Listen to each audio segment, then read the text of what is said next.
All right, guys, chapter 27. Right away, I started planning.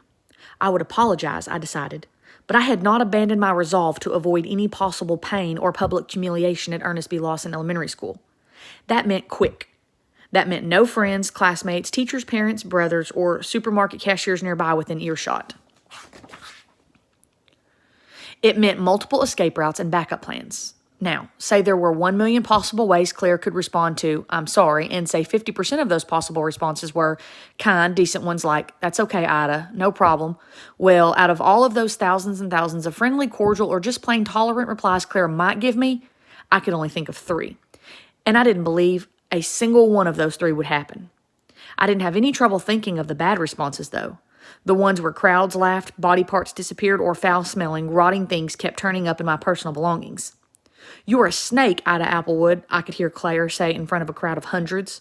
"A slimy, green, sleazy snake. So go slither back to your hole and swallow some worm-filled mice that are carrying a deadly disease so you get it and your skin turns green and shrivels up. Your eyes bulge out and explode and you die the most hideous, painful death imaginable."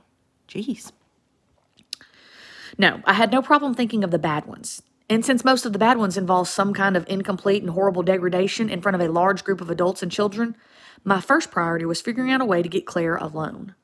But you're never alone at school. Never, except for maybe a couple of seconds. Definitely not in the classroom or on the playground, in the office, the auditorium, or the gym. Even in the lavatory, there's almost always a first grader with a small bladder who just has to go at the same time as you. Only the custodian's closet promised privacy. But that meant stealing a key and kidnapping.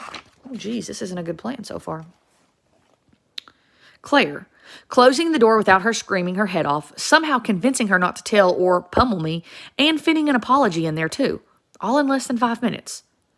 After carefully considering my options, I decided that the lavatory was my best chance for success. Pro tip here, lavatory's like a bathroom. It's not like it is. A lavatory is a bathroom. Okay, sorry. Only 2 people could go at a time, and if I could work it so that those 2 people just happened to be me and Claire, and if at that moment the small-bladdered people just happened to be in the gym or the lunchroom, I might be able to achieve an instant of utter aloneness with her. Just enough for a quick, "I'm sorry." At the sink, or better yet, in the stall next to her, I'd say, with that metal partition between us, "Claire? Who's that? Ida? What do you want? I'm sorry about the day in the woods." And then I'd be done. She could slam the door, flush the toilet till it overflowed, spit under the partition. I wouldn't care. I'd have done what I needed to, and I'd be on my way back to the classroom. Do you think it's that simple? We're going to see. I know that was a short chapter, but we're sticking to one a day, so come back tomorrow.